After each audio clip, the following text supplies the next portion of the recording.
Oh, good morning, my fellow yogic travelers. I'm mighty glad to be alive today, and I hope that you are too, as we continue to live, laugh, love, learn, linger, live the life we love. It's Wednesday, so that means it's my bad joke day. I do a lot of Jewish jokes because it's close to my ethnicity, and I feel not too politically incorrect to make fun of my own tradition.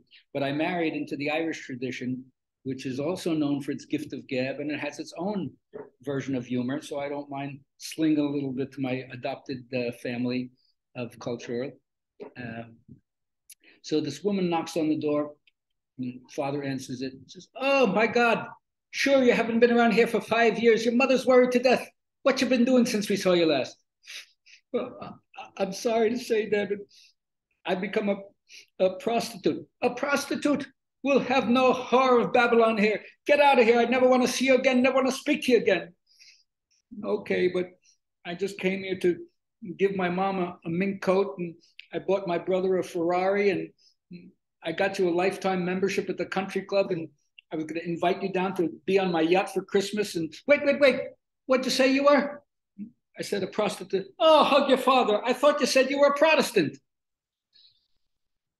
So give me a rim shot for that one. Nonetheless, what I want to share today is a reminder that stories are medicine. And I like to think of myself as a keeper of the old tradition. And when you tell your own story, you're on your own personal, psychological, archaeological dig. And we have to take from the ruins of our own underworld experience, which for many people, this has been long overdue. You could have been doing it your whole life, and you ought to be doing it now. Because this is singing the song of your starved soul and bringing some of these old memories back to life, resuscitating them, and maybe taking from them, extracting from them some new perspective that's lain fallow for a long time that could really inspire your life. So you want to play the music. This is like your life work is the great opus, the magnum opus. And the words that you use will summon an opening, a passageway into another world or another perspective.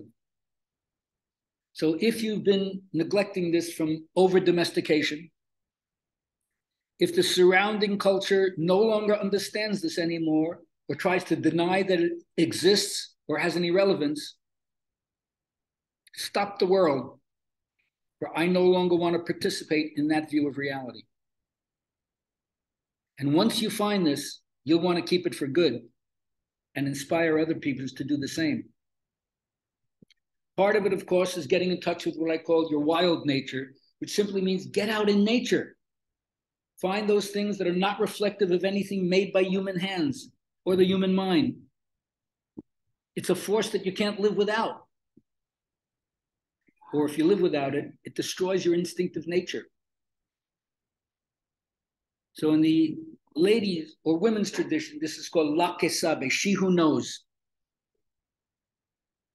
This is the Rio Abajo, the river of life flowing underneath the foundations of everything. And it's the same river. There is no Buddhist moon, Jewish sun, Islamic ocean. Get rid of all those denominations. And we come out of that. Nature is our base. Spirit being at the center of that nature.